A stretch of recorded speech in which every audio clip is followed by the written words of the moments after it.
partir du moment où vous organisez un collapse économique, le revenu universel s'impose parce que votre population va tomber dans une misère tellement évidente que si vous imposez le revenu universel, vous passez pour un sauveur. Voilà, tout le danger est là.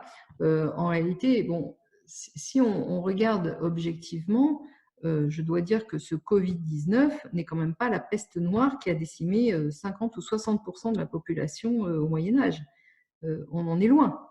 Et pourtant, les effets qu'on nous impose pour se protéger de ce virus vont avoir pour effet le collapse économique. Et le collapse économique va générer beaucoup de morts, beaucoup plus que le Covid à terme. Évidemment, comme ce n'est pas visible immédiatement, les gens ne le considèrent pas, ne le prennent pas en considération. Mais c'est une question de cause et d'effet. À partir du moment où vous avez 50% de la population, ou je ne sais pas combien de pourcentage qui va tomber dans la misère, leur proposer un revenu universel, c'est vous passer pour le sauveur. C'est exactement ce que Lucien Soris disait, c'est le système du pompier, par exemple, pardon, j'ai fait un lapsus révélateur, du pompier pyromane. C'est-à-dire que vous organisez l'incendie et puis après, vous venez arriver en sauveur pour l'éteindre. Donc, effectivement, c'est toute une prise en charge individuelle de comprendre en fait le processus dans lequel on est intégré.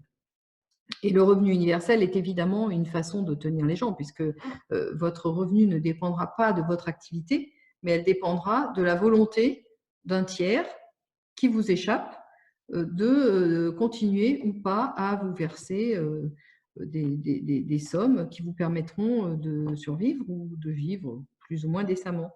Donc, vous faites l'abnégation, vous anéantissez votre propre action sur votre propre vie, enfin vos propres possibilités d'action sur votre vie. Et ça, c'est quelque chose de très grave. Tous les peuples qui ont abandonné un peu de liberté au profit d'un peu de sécurité perdent l'un et l'autre, et ils le méritent. Donc, il faut bien sûr que les gens comprennent qu'il y a des enjeux économiques, sociologiques et politiques majeurs derrière l'organisation d'un collapsus économique. Néanmoins, je dois dire que ce collapsus économique, de toute façon, est écrit. Et il n'est pas c'est pas le Covid-19 qui va le réaliser. Ça va être le Covid, si vous voulez, va apparaître comme un écran, comme une cause essentielle, alors qu'en réalité, ça relève plus c'est pareil, d'une création artificielle pour cacher quelque chose qui était inéluctable. De toute façon, le problème du collapsus économique aujourd'hui, il est inéluctable. Les économies, en tout cas dans nos pays, ne tiennent que par la volonté absolue des banques centrales d'injecter des masses et des masses monétaires.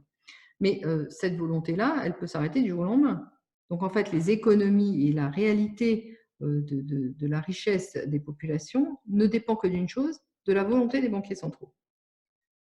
Et effectivement, il va être facile pour eux de prendre prétexte de cette pandémie pour dire c'est pas nous, c'est la pandémie, regardez, ça a fait arrêter l'économie. Mais c'est pas vrai.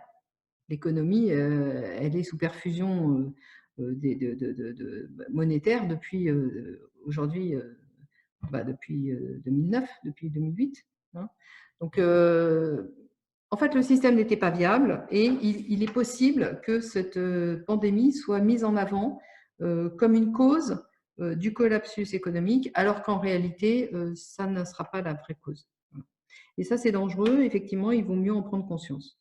Oui. Puisque les gens vont... il faut absolument éviter de prendre son bourreau pour son sauveur. Parce que là, c'est la manipulation ultime et on arrive dans le syndrome de Stockholm.